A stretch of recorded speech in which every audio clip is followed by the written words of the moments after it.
Hello welcome to S for science. आज हम start करने वाले हैं rapid revision of life process class 10। तो अंत तक बनी रहिएगा, वीडियो को लाइक कर दीजिए और चैनल को सब्सक्राइब कर। चलिए स्टार्ट करते हैं आज का टॉपिक। स्टार्ट करते हैं तो सबसे पहले इंट्रोडक्शन। तो कौन कौन सी लाइव प्रोसेसेस हैं जो लाइफ को मेंटेन रखती हैं चलाने के लिए, ठीक है।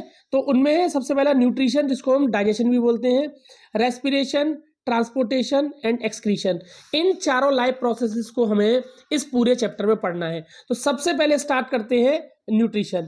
तो न्यूट्रिशन क्या है? देखिए, हम कोई चीज खाते हैं उससे हमें न्यूट्रिशन मिलते हैं। तो intake of nutrition as well as utilization of nutrition by the organism. जब ऑर्गेनिज्म न्यूट्रिशन को इनटेक करता है और उसको यूटिलाइज करता है, इसी को बोलते हैं हम न्यूट्रिशन, ठीक है। कौन कौन सी न्यूट्रिशन होती है? Carbohydrate, protein, fat, minerals, vitamin and water. इन चीजों की आवश्यकता, न्यूट्रिएंट्स की आवश्यकता हमारे बॉडी को हमेशा रहती है, ठीक है। अब कौन कौन से मोड ऑफ न्यूट्रिशन है? तो देखिए, दो ब्रॉडली मोड ऑफ न्यूट्रिशन है। पहला होता है ऑटोट्रॉपिक और दूसरा होता है हेटरोट्रॉपिक।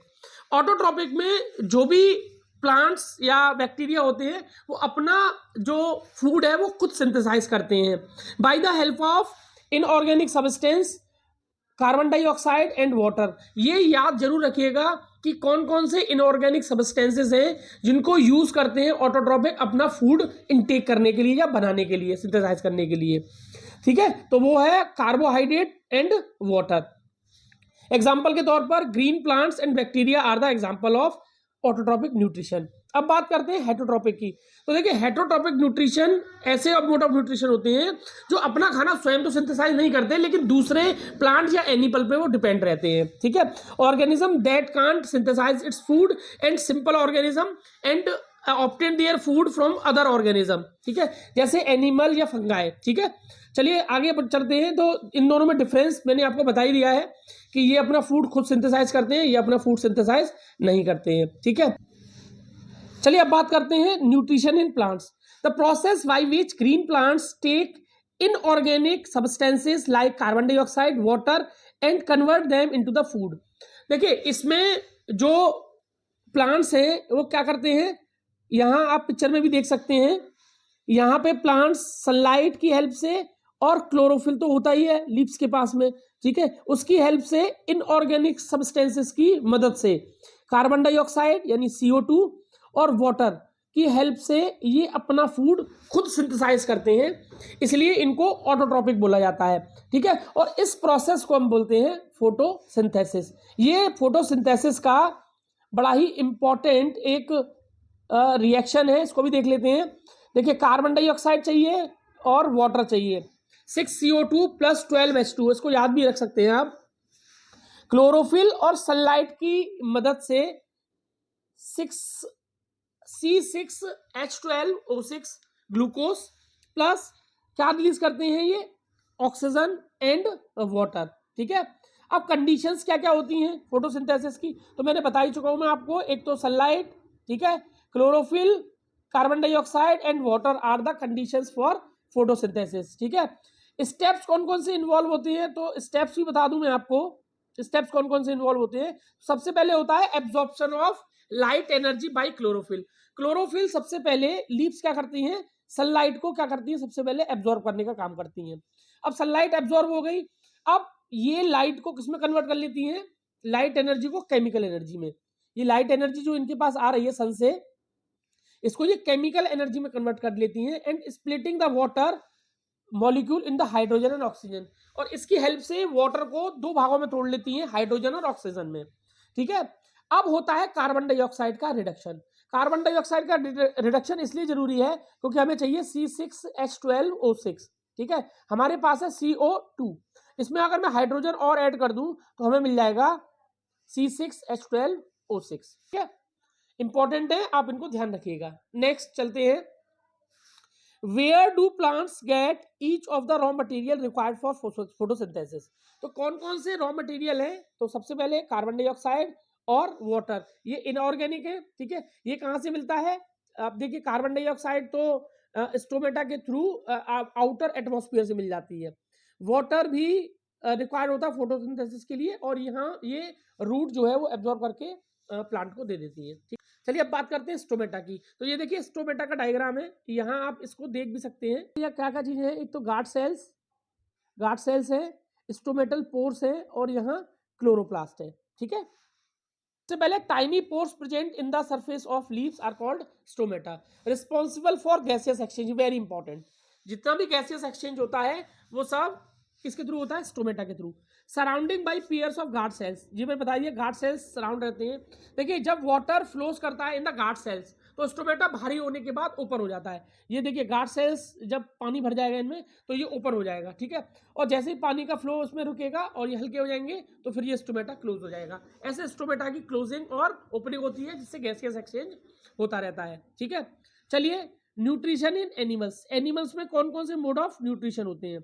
तो सबसे पहला है सेप्रोफाइटिक। सेप्रोफाइटिक अपना जो फूड है वो डेड और डिकेइंग एनिमल से लेते हैं। ठीक है, जैसे फंगाई। ठीक है, ये अपना फूड जो है वो डेड और डिकेइंग एनिमल से न्यूट्रिशन इनटेक करते हैं।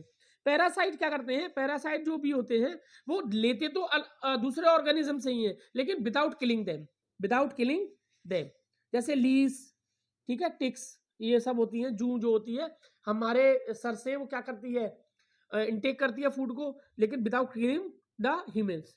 होलोजोइक न्यूट्रिशन होता है वो बड़े बड़े मल्टी ऑर्गेनिज्म, सिंगल यूनिसेलुलर में भी होता है लेकिन मल्टी सेलुलर में ये ज्यादा होता है। हम अपना जो फूड है वो इनटेक तो करते हैं लेकिन बाकी सब कुछ हम अपने आप ही करते हैं। जैसे एब्जॉर्प्शन करते हैं हम, उसके बाद डाइजेशन करते हैं। ठीक है, डाइजेशन के तो सबसे पहले हम क्या करते हैं, न्यूट्रिशन लेते हैं, न्यूट्रिशन के बाद उसका डाइजेशन करते हैं, डाइजेशन के बाद उसका एब्जॉर्प्शन, ठीक है, रेस्पिरेशन, ये सब एक्सक्रीशन, ये सब हम अपने आप करते हैं। इस तरह के मोड ऑफ न्यूट्रिशन को हम होलोजोइक बोलते हैं जिसमें हम लोग खुद ही आते हैं। ठीक है, अमीबा, मेंस, डॉग, ये सब आते हैं। इसके बाद न्यूट्रिशन इन अमीबा। तो अमीबा में न्यूट्रिशन कैसे होता है, तो देखिए सबसे पहले वो करता है फूड को inject through a pseudopodia. Pseudopodia निकाल लेता है, ऐसे नकली हाथ निकाल लेता है, ऐसे ये निकाल लिए नकली हाथ। ठीक है, इसको बोलते हैं हम सूडोपोडिया। ठीक है, अब उसके बाद इसके अंदर होता है फूड वैक्यूल, वहां होते हैं डाइजेस्टिव एंजाइम्स। डाइजेस्टिव एंजाइम्स क्या करते हैं, तो उस फूड को डाइजेस्ट करने का काम करते हैं। ठीक है, इसके बाद पूरी बॉडी में जो भी डाइजेस्टेड फूड होता है वो एब्जॉर्ब हो जाता है और बाकी बचा कुचा जो भी मटेरियल है वो क्या कर देता है, इसको एक्सक्रीट कर देता है। यहाँ से आप डायग्राम भी देख सकते हैं। देखिए ये सूडोपोडिया के थ्रू इसने इंजेक्ट किया, इसके बाद फूड वैक्यूल में क्या आ गए, डाइजेस्टिव एंजाइम, यहाँ से उसको डाइजेस्ट करके एब्जॉर्ब कर लिया। एब्जॉर्ब करने के बाद जो अनडाइजेस्टेड फूड है उसको उसने बाहर का रास्ता दिखा दिया। ठीक है, ये न्यूट्रिशन इन पैरामीशियम है। पैरामीशियम में एक बात याद रखिएगा, ये सिलिया के थ्रू अपना जो फूड है वो इनटेक करती है। इसमें माउथ होता है, यहाँ से फूड इनटेक होता है। बाकी सारा प्रोसेस अमीबा की तरह ही होता है इसमें भी। अब बात करते हैं very important, nutrition in human beings.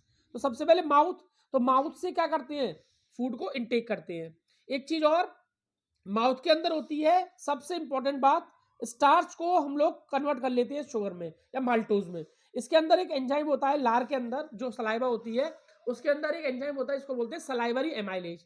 ठीक है, ये क्या करता है, स्टार्च को शुगर में कन्वर्ट करने का काम करता है। ये याद रखिएगा, सलाइवरी एमाइलेज। ठीक है, और ये निकलता कहाँ से है, सलाइवरी ग्लैंड से। ये इंपॉर्टेंट क्वेश्चन है, काफी बार पूछा जाता है। इसके बाद जो फूड आता है वो आता है हमारा ईसोफेगस में। ठीक है, इसको फूड पाइप भी बोलते हैं। ईसोफेगस में आने के बाद फूड का रिदमिक कॉन्ट्रैक्शन और रिलैक्सेशन होता है और वो नीचे की तरफ खिसकता है। ठीक है, इसके बाद आ जाता है वो स्टमक में। स्टमक में निकलता है गैस्ट्रिक जूस, जिसमें 3 चीजें होती हैं, HCl, पेप्सिन एंजाइम और म्यूकस। HCl का काम है एसिडिक मीडियम प्रिपेयर करना। वो क्यों करना, क्योंकि पेप्सिन जो है वो एसिडिक मीडियम में काम करता है और पेप्सिन का काम है प्रोटीन का डाइजेशन करना। इसके बाद म्यूकस का करता है, देखिए HCl जो है वो खतरनाक एसिड है, अगर वो रिलीज होता रहेगा लगातार हमारे पेट के अंदर तो वो हमारी इनर लाइनिंग को नुकसान पहुंचा सकता है। ठीक है, इसलिए ये प्रोटेक्शन का भी काम करता है। इसके बाद स्मॉल इंटेस्टाइन। ठीक है, स्मॉल इंटेस्टाइन में जो भी काम होता है वो लीवर, पेनक्रियाज, ये सब जो हमारे ऑर्गन्स हैं ये सब यूज में आते हैं। तो इसमें सबसे पहले जो होता है कंप्लीट डाइजेशन होता है। यहाँ कार्बोहाइड्रेट, प्रोटीन और फैट्स तीनों का ही डाइजेशन होता है। ठीक है, तो एक 1 बाय 1 इसको समझ लेते हैं। तो लीवर क्या करता है, देखिए लीवर से निकलता है बाइल जूस। ठीक है, और ये 2 फंक्शन परफॉर्म करता है, make the acidic food coming from the stomach alkaline. ये सबसे पहले क्या करता है, जो फूड स्टमक से आया है जो कि एसिडिक है, ठीक है, उसको ये एल्कलाइन में कन्वर्ट करता है। उसके बाद जो बाइल है वो फैट को, जो बड़े बड़े ग्लोब्यूल्स हैं, यानी जो फैट है कॉम्प्लेक्स फॉर्म में आया है, उसको छोटे छोटे ग्लोब्यूल्स में तोड़ने का काम करता है। ठीक है, पेनक्रियास का काम क्या करता है? पेनक्रियास लाइपेज और ट्रिप्सिन, इससे दो एंजाइम निकलते हैं। ठीक है, break down the emulsified fat. अब ये जो फैट बाइल जूस ने तोड़ के भेजा है उसको और ब्रेक डाउन कर देता है और उसको इमल्सिफाइड को भी वो ब्रेक डाउन कर देता है। ठीक है, उसको इमल्सिफाइड फैट बोलते हैं जो ऊपर से आया है। ट्रिप्सिन क्या करता है? ये डाइजेस्ट करता है प्रोटीन को। अब ट्रिप्सिन और पेप्सिन में डिफरेंस क्या है? देखिए जनरली ये पूछा जाता है। ट्रिप्सिन जो है और पेप्सिन जो है दोनों ही डाइजेशन करते हैं प्रोटीन का, लेकिन अंतर ये है कि पेप्सिन एसिडिक मीडियम में काम करता है जबकि ट्रिप्सिन जो है वो बेसिक मीडियम में काम करता है। ठीक है, चलिए अब आगे चलते हैं। इसके बाद ऊपर से जो इमल्सिफाइड फैट ब्रेकडाउन होके आया है, प्रोटीन जो ब्रेकडाउन होके आया है, और उसके बाद जो हमारे पास शुगर आया है ब्रेकडाउन होके, अब एक लास्ट इंटेस्टाइनल जूस निकलता है जो प्रोटीन को अमीनो एसिड में, कॉम्प्लेक्स कार्बोहाइड्रेट को ग्लूकोज में और फैट्स को फैटी एसिड और ग्लिसरॉल में कन्वर्ट कर देता है। इससे हमारा कंप्लीट डाइजेशन हो जाता है। बाकी जो ग्लूकोज, अमीनो एसिड, ये सब एब्जॉर्ब हो जाते हैं हमारी बॉडी में। ठीक है, बाय द विलाय। ठीक है, villi are the small finger like projections provide the, इस तरह की होती है, इस तरह की, they provide the increase large surface area. ठीक है, they provide the large surface area, ये कई बार क्वेश्चन पूछा जाता है। Increase the surface area for absorption, तो ये लार्ज सरफेस एरिया प्रोवाइड करती है फॉर एब्जॉर्प्शन। ठीक है, याद रखिएगा। इनमें ब्लड कैपिलरीज होती हैं और ये सारा ब्लड जो है वो अपनी चीजों को कैरी करके हमारी पूरी बॉडी तक पहुंचा देता है। इसके बाद जो अनडाइजेस्टेड फूड होता है वो हमारी लार्ज इंटेस्टाइन उसको क्या कर देती हैं, वाटर को एब्जॉर्ब करके एनएस के थ्रू उसको एक्सक्रीट कर देती हैं। ठीक है, या स्पिंजर का भी काम होता है, धीरे धीरे जो चीजें हैं वो निकलती हैं, वो स्पिंजर का काम है। डाइजेस्टिव सिस्टम का डायग्राम है, इसको जरूर पढ़ के जाइएगा। ठीक है, इसमें कौन कौन सी चीजें कहाँ पे है ये सब यहाँ दे रखा है, आप देख सकते हैं यहाँ पे। ठीक है, इसके बाद बात करते हैं रेस्पिरेशन की। अब जो हमारे पास ग्लूकोज आया है उसका ब्रेक डाउन करना है हमें, उससे हमें चाहिए energy. The process of releasing energy from food. अब जो फूड आया है हमारे पास ग्लूकोज की फॉर्म में, उससे हमें एनर्जी चाहिए, इसी प्रोसेस को हम क्या बोलते हैं? रेस्पिरेशन। ठीक है, अब एनर्जी मिलती किस फॉर्म में है? एटीपी और एडीपी की फॉर्म में, एड्रीनोसिन ट्राइफॉस्फेट और एडिनोसिन डाइफॉस्फेट। ठीक है, the energy release during respiration is stored in the form of ATP. ध्यान रखना, एटीपी की फॉर्म में हमारी सेल्स में स्टोर रहती है, जब हमें जरूरत पड़ती है तो हम उसका यूटिलाइज कर लेते हैं। Energy release during respiration is used to make ATP. सबसे पहले जो एनर्जी है वो रिलीज होती है ड्यूरिंग रेस्पिरेशन। ठीक है, और एडीपी किसमें कन्वर्ट होता है? फॉस्फेट और एनर्जी की हेल्प से एटीपी में। इस एटीपी को हम स्टोर करके रखते हैं और जब भी इसकी जरूरत पड़ती है तो उसको हम ब्रेक डाउन कर लेते हैं एडीपी, फॉस्फेट और एनर्जी में। ठीक है, अमूमन जो ह्यूमन बीइंग है, the energy equivalent to 30.5 kilo joule per mole is released in this process. एक मोल से हम लगभग 30.5 किलो जूल एनर्जी हम रिट्रीव कर सकते हैं। ठीक है, कौन कौन से रेस्पिरेशन होते हैं? दो टाइप के रेस्पिरेशन होते हैं, एक एरोबिक, एक एनएरोबिक। एरोबिक रेस्पिरेशन होता है with the help of oxygen और एनएरोबिक रेस्पिरेशन होता है without the help of oxygen. ठीक है, बिना किसी ऑक्सीजन के मदद के ये रेस्पिरेशन होता है एनएरोबिक। तो सबसे पहले देख लेते हैं एरोबिक रेस्पिरेशन। तो एरोबिक रेस्पिरेशन में ग्लूकोज सबसे पहले साइटोप्लाज्म में ही ब्रेकडाउन हो जाता है पायरोवेट्स में। ग्लूकोज 6 मॉलिक्यूल होता है जबकि पायरोवेट 3 मॉलिक्यूल्स होता है। इसके बाद प्रेजेंस ऑफ ऑक्सीजन की हेल्प से माइटोकॉन्ड्रिया में, देखिए ये हमारे सेल्स के अंदर चल रहा है। ठीक है, ध्यान रखिएगा, सेल्स के अंदर माइटोकॉन्ड्रिया होता है, वहां ये प्रोसेस होता है। तो जो भी हमारा ग्लूकोज होता है वो कार्बन डाइऑक्साइड, H2O और एनर्जी इसमें कन्वर्ट हो जाता है और यहाँ 38 एटीपी एनर्जी मिलती है, हमें काफी एनर्जी मिलती है। ठीक है, इसके बाद एनएरोबिक रेस्पिरेशन। तो एनएरोबिक जो रेस्पिरेशन होता है वो एक तो होता है हमारे बॉडी के अंदर, हमारी मसल्स के अंदर, और दूसरा होता है यीस्ट, जिसको हम फ्रेगमेंटेशन भी बोलते हैं। The microorganism like yeast break down glucose in the ethanol and carbon dioxide and release energy. Glucose सबसे पहले पायरोवेट्स में कन्वर्ट होता है साइटोप्लाज्म में, फिर एब्सेंस ऑफ ऑक्सीजन में, और ये प्रोसेस होती है यीस्ट में, एथेनॉल, कार्बन डाइऑक्साइड और 2 एटीपी में कन्वर्ट हो जाता है। एथेनॉल जो है वो थोड़ा सा खट्टापन लाता है, आपने देखा होगा, खमीर बोलते हैं वैसे इसको, ठीक है। आपने देखा होगा जलेबियां या इस तरह की चीजें जो मैदा की बनती हैं, आटा को भी पहले थोड़ा सा गूंद के रखा जाता है ताकि उसमें खमीर आ सके, ठीक है। ये थोड़ा सा खट्टापन और फ्रेगमेंटेशन ये सेहत के लिए अच्छा भी होता है, ठीक है। एनारोबिक रेस्पिरेशन एक और होता है हमारे हमारे बॉडी के मसल्स में, ठीक है। यहाँ भी अगर आप मान लीजिए ज़्यादा एक्सरसाइज कर लें या ज़्यादा बॉडी से काम कर लें तो जो ग्लूकोज है वो लैक्टिक एसिड में कन्वर्ट हो जाता है और क्रैम्प्स भी पड़ने लगते हैं। कभी देखा होगा आप ज़्यादा जिम कर लें तो आपके बॉडी में क्रैम्प्स पड़ना स्टार्ट हो जाते हैं क्योंकि वह प्रॉपर मात्रा में ऑक्सीजन पहुंच नहीं पाती, तो ग्लूकोज का जो ब्रेकडाउन है वो भी प्रॉपर मात्रा में नहीं हो पाता, ठीक है। तो ग्लूकोज को सबसे पहले साइटोप्लाज्म में पायरोबिट्स में कन्वर्ट किया, फिर एब्सेंस ऑफ ऑक्सीजन में in the muscles lactic acid और 2 ATP एनर्जी में कन्वर्ट हो गया। लैक्टिक एसिड एक सॉलिड सब्सटेंस की तरह होता है जो हमारी बॉडी में स्टोर हो जाता है और वहां क्रैम्प्स डाल देता है। इसके बाद डिफरेंस तो हम देख ही चुके हैं एनारोबिक और एरोबिक में, ठीक है। यहाँ आप इसको पढ़ भी सकते हैं, ठीक है। इसके बाद चलिए बात करते हैं ह्यूमन रेस्पिरेटरी सिस्टम की। तो बेसिकली देखिए, सबसे पहले हम इनहेल और एक्सहेल करते हैं, ऑक्सीजन को इनहेल करते हैं और कार्बन डाइऑक्साइड को एक्सहेल करते हैं। तो ये किस किस प्रोसेस या किस किस ऑर्गन के किस किस अंग के थ्रू हमारे जाता है उसको देख लेते हैं। नोस्ट्रिल, तो सबसे पहले हम इनटेक करते हैं तो नोस्ट्रिल आते हैं हमारे। तो नोस्ट्रिल का काम क्या होता है? नोस्ट्रिल एक the passage passes the air into the lungs, ठीक है। एक पैसेज होता है जो पास करता है हमारे जो भी एयर होती है उसको लंग्स तक, ठीक है।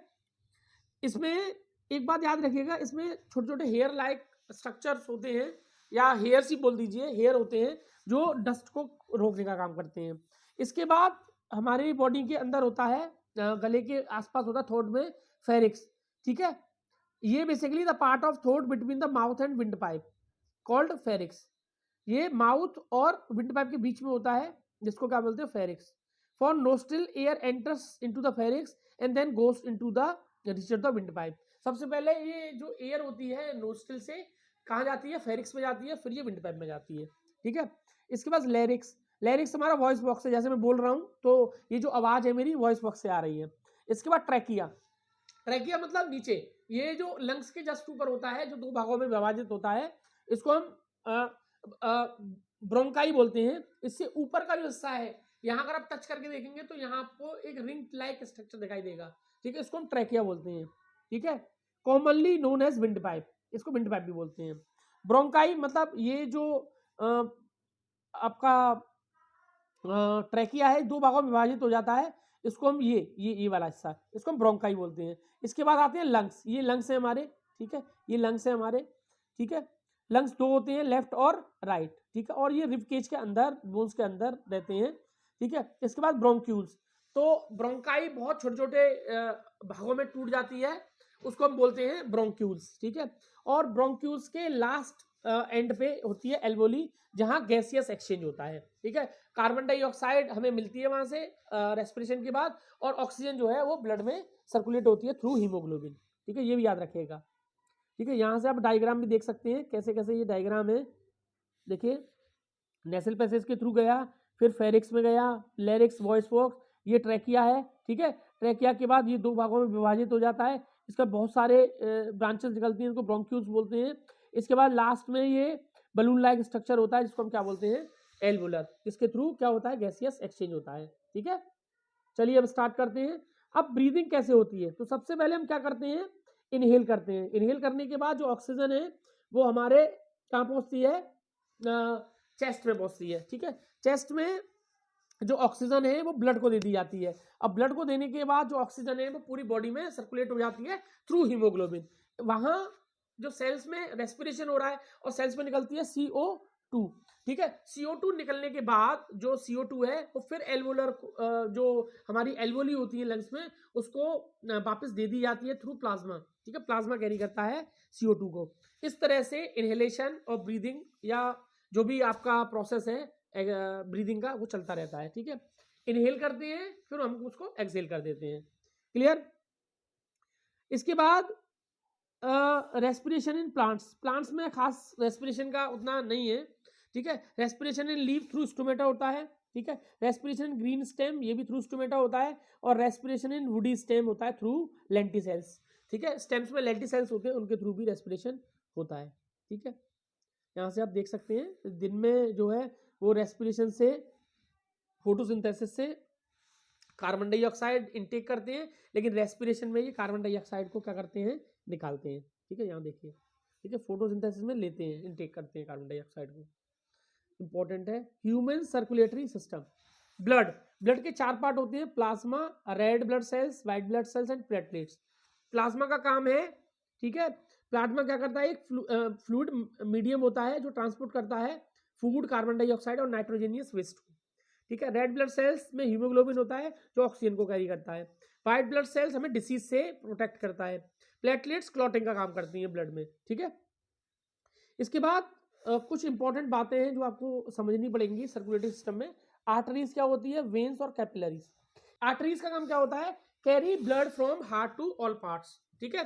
वेन्स का काम होता है carry blood from all parts of the body back to the heart, वापस बॉडी पार्ट से जो भी ब्लड है वो कहाँ दे देते हैं, ये हार्ट को दे देते हैं। कैपिलरीज का काम क्या है, देखिए कैपिलरीज का काम है, देखिए सेल्स के अंदर अब ये जो वेन्स और कैपिलर आर्टरीज है ये नहीं जा पाती, तो ब्लड यहाँ तक कैसे पहुंचेगा, कैपिलरीज के थ्रू। छोटा छोटा जाल लाइक स्ट्रक्चर होता है, a narrow thin walled blood vessels that contains arteries और वेन्स, ठीक है, उनको क्या बोलते हैं हम, कैपिलरीज।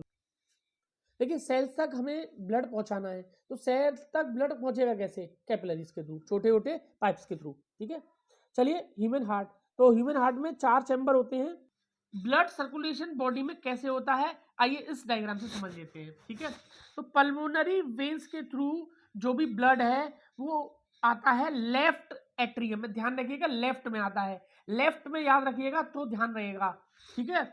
इसके बाद ये जो ब्लड लेफ्ट एट्रियम में आया है ये कॉन्ट्रैक्शन के बाद जाता है लेफ्ट वेंट्रिकल में, और लेफ्ट वेंट्रिकल में फिर ये होता हुआ अरोटा के थ्रू जाता है हमारी बॉडी पार्ट्स में। अरोटा होती है लार्जेस्ट आर्टरी, आर्टरी का काम ही होता है ब्लड को हार्ट से बॉडी पार्ट्स तक लेके आना, ठीक है। लार्जेस्ट आर्टरी को अरोटा बोल रहे हैं यहाँ पे, ठीक है। इसके बाद रेस्पिरेशन होती है और रेस्पिरेशन में निकलती है CO2, ठीक है। CO2 निकलने के बाद जो ब्लड है उसमें CO2 मिक्स हो जाती है, और CO2 मिक्स होने के बाद वो ब्लड बन जाता है डीऑक्सीनेटेड, और डीऑक्सीनेटेड ब्लड वेना कावा के थ्रू जाता है राइट एट्रियम में, ठीक है। राइट एट्रियम से जाता है राइट वेंट्रिकल में, और राइट वेंट्रिकल के बाद पल्मोनरी आर्टरी के थ्रू वापस जाता है लंग्स में, ठीक है। लंग्स में जाने के बाद फिर वो ऑक्सीजन भर लेता है, और ऑक्सीजन भरने के बाद फिर हो जाता है ऑक्सीनेटेड, और फिर वो पल्मोनरी वेन्स के थ्रू फिर आता है लेफ्ट एट्रियम में। यहां तक अगर आपको ध्यान रहा तो आप इसको कर पाएंगे, ठीक है। यही सब ऊपर लिखा हुआ है। इसके बाद डबल सर्कुलेशन क्या बोलते हैं इसको, देखिए एक बार ब्लड लंग्स से आया हार्ट में, इसके बाद हार्ट से गया बॉडी पार्ट्स में, फिर बॉडी पार्ट से गया हार्ट में, और हार्ट के बाद फिर गया लंग्स में। तो देखिए 2 बार हो रहा है, इसको बोलते हैं पल्मोनरी सर्कुलेशन और इसको बोलते हैं सिस्टेमिक सर्कुलेशन, ठीक है। ये पल्मोनरी सर्कुलेशन ऊपर लंग्स से जो हार्ट में जा रहा है, और ये इसको बोलते हैं सिस्टेमिक सर्कुलेशन, ध्यान रखिएगा वेरी इंपॉर्टेंट, ठीक है। ये काफी पूछा भी जाता है बोर्ड में, सिस्टेमिक सर्कुलेशन क्या होता है और पल्मोनरी सर्कुलेशन क्या होता है, ठीक है। जनरली डबल सर्कुलेशन होता है हमारे हार्ट में, ठीक है। इसके बाद सिंगल सर्कुलेशन भी होता है हमारे फिशेज में, इसमें 2 चैम्बर्ड हार्ट होता है, और एक ही साइकिल में ब्लड जो है वो कैरी कर जाता है पूरी बॉडी में और हार्ट्स में। एक और टाइप का फ्लूइड होता है हमारी बॉडी में जिसको बोलते हैं लिम्फ, ठीक है, और उससे ही जुड़ा है लिम्फेटिक सिस्टम, ठीक है। अब लिम्फ है क्या, lymph is a colourless and contains less protein than blood, ठीक है। Lymphatic system carries digested and absorb fat, very important. Lymphatic systems carry क्या करता है, digested and absorbed fat, digested और एब्जॉर्ब फैट को from intestine and drain excess fluid from cellular space back into the blood.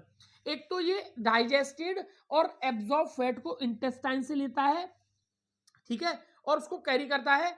इसके अलावा जो access fluid intercellular space में चला जाता है उसको ये बैक कर देता है ब्लड में, ठीक है। Lymphatic system play an important role in the immunity और आवर सिस्टम, हमारी बॉडी, ठीक है। Body very important, very very important.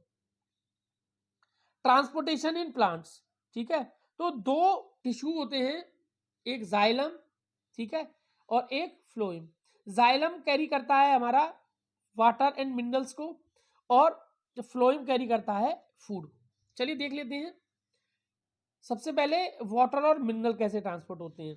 ठीक है, दो टाइप से वाटर और मिनरल ट्रांसपोर्ट हो सकते हैं, एक तो रूट प्रेशर और एक ट्रांसपिरेशन प्रोसेस के थ्रू। ठीक है, चलिए at the root cells in contact with the soil. देखो रूट प्रेशर क्या होता है, जो हमारे रूट्स होते हैं उसके जो सेल्स होते हैं वो कांटेक्ट रहते हैं, सॉइल के संपर्क में रहते हैं। ठीक है, यहां से ये आयंस को क्या कर लेते हैं, एब्जॉर्ब कर लेते हैं। This create a difference in the concentration of ion between the roots and soil. तो होता क्या है, फिर रूट्स और सॉइल में कॉन्सेंट्रेशन डिफरेंस आ जाता है। ठीक है, अब सॉइल ने क्या किया, आयंस को किसको दे दिया, रूट्स को दे दिया। इसके बाद क्या होता है, जब कॉन्सेंट्रेशन डिफरेंस होता है तो water moves into the roots from the soil to eliminate this difference which results in the steady movement of water. अब इस कॉन्सेंट्रेशन डिफरेंस को पूरा करने के लिए वाटर क्या करता है, सॉइल से कहां जाता है, रूट्स में जाता है। ठीक है, इस तरह से रूट प्रेशर के थ्रू हमारा जो वाटर है वो ट्रांसपोर्ट होता है। ठीक है, अब अधिकतर जो वाटर ट्रांसपोर्ट होता है वो ट्रांसपिरेशन के थ्रू होता है। ठीक है, होता क्या है, the loss of water in the form of water vapour from aerial part of the plant. होता क्या है, हमारे जो एरियल पार्ट होता है प्लांट्स का, वहां से वाटर लॉस होता है थ्रू ट्रांसपिरेशन प्रोसेस। ठीक है, अब वहां से ट्रांसपिरेशन प्रोसेस के थ्रू जैसे ही वाटर लॉस हुआ तो वहां एक सक्शन क्रिएट होता है। जैसे आपने देखा होगा जब आप कोल्ड ड्रिंक पीते हो तो एक ऊपर की तरफ जब आप एयर को सक करते हैं तो वहां एक सक्शन क्रिएट होता है। उस सक्शन की हेल्प से जो वाटर है वो रूट से किधर की तरफ चढ़ता है, ऊपर की तरफ प्लांट्स में चढ़ता है। इस तरह से ट्रांसपिरेशन प्रोसेस के थ्रू भी जो वाटर है वो ऊपर तक एरियल पार्ट तक पहुंच पाता है। ठीक है, it also help in temperature regulation, ये टेम्परेचर को रेगुलेट भी करती है प्लांट्स के को। ठीक है, चलिए अब बात कर लेते हैं फ्लोएम की। ठीक है, फूड कैसे ट्रांसपोर्ट होता है, तो ध्यान दीजिएगा सबसे पहले फूड जो बनता है हमारे लीव्स में, ठीक है, वो एटीपी की हेल्प से फूड को कहां पहुंचा देता है, सीप ट्यूब में। ठीक है, अब सीप ट्यूब में फूड आ गया, ऊपर से वाटर आ गया। ठीक है, अब यहाँ क्या क्रिएट हो जाता है, कॉन्सेंट्रेशन डिफरेंस, यहाँ भी एक प्रेशर क्रिएट हो जाता है। अब प्रेशर जब क्रिएट होगा सीप ट्यूब में तो ये फूड को क्या करने लगता है, उसको अलग अलग पार्ट में जहाँ फूड नहीं होता वहां कैरी करने लगता है। तो इस तरह से फूड हमारा कैरी होता है। ये ध्यान दीजिएगा, एटीपी की हेल्प से फूड जो है वो सबसे पहले लीफ से कहा जाता है, सीप ट्यूब में। यहाँ प्रेशर क्रिएट होता है और वो प्रेशर से हमारा जो फूड है वो पूरे बॉडी में ट्रांसफर हो जाता है प्लांट की। ठीक है, चलिए जाइलम और फ्लोएम में डिफरेंस तो आप लिख ही सकते हैं। अब वो फूड को ट्रांसपोर्ट करता है और वो मिनरल्स और वाटर को ट्रांसपोर्ट करता है। ठीक है, अकर्स इन अपर डायरेक्शन, ये ऑल डायरेक्शन। ठीक है, इस तरह से आप यहाँ देख सकते हैं। इसके बाद very important excretion, the removal of waste. अब जो वेस्ट बचा, जो डाइजेस्ट नहीं हुआ, उसको हमें क्या करना है, एक्सक्रीट करना है, तो इसी को हम बोलते हैं एक्सक्रीशन। ठीक है, इसमें तो देखिए ह्यूमन एक्सक्रीटरी सिस्टम का ये डायग्राम है, यहाँ समझ लेते हैं क्या क्या होता है। तो सबसे पहले दो किडनी, किडनी का बड़ा इंपॉर्टेंट रोल है क्योंकि ये ब्लड को हमारे को फिल्टर करने का काम करती है। ठीक है, वेना कावा, अरोटा। ठीक है, अरोटा वेना कावा का काम मैंने बता ही दिया आपको। अरोटा और वेना कावा का काम होता है ब्लड को हार्ट से बॉडी पार्ट्स तक लेके आना और बॉडी पार्ट से फिर दोबारा से हार्ट तक ले जाना। ठीक है, इसके बाद जो वेस्ट मटेरियल है वो हमारा लेफ्ट यूरेटर के थ्रू और राइट यूरेटर के थ्रू आता है, किसमें, यूरिनरी ब्लैडर में, और फिर यूरेटर के थ्रू ये बाहर निकल जाता है। ठीक है, एक्सक्रीट हो जाता है। चलिए सबसे पहले किडनी, किडनी बीन शेप्ड होती हैं, जैसे बीन्स होते हैं आपके। यूरेटर का काम होता है इस long tube which collects urine from kidney. ठीक है, गॉल ब्लैडर उसको स्टोर करता है, यूरेथ्रा से के थ्रू ये ब्लड जो आपका यूरिन है वो पास आउट हो जाता है। अब इसमें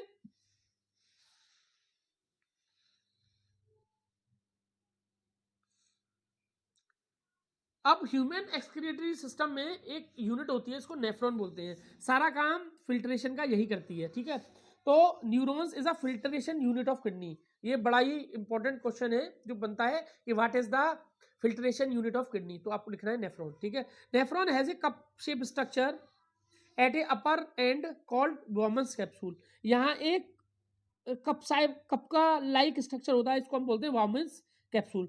women capsule contains bundle of blood capillaries. इस वोमेन्स कैप्सूल में क्या होती है, बंडल्स ऑफ कैपिलरीज होती हैं जहां हमारा ब्लड जो है फिल्टर होता है। तो the renal artery brings dirty blood, renal artery क्या करती है, डर्टी ब्लड लेके आती हैं, and containing urea which passes through glomerulus, इसके अंदर होता है ग्लोमेरुलस, ठीक है। अब ग्लोमेरुलस मतलब वोमेन्स कैप्सूल के अंदर जो जाल बिछा हुआ है कैपिलरीज का, उसी को ग्लोमेरुलस बोल रहे हैं।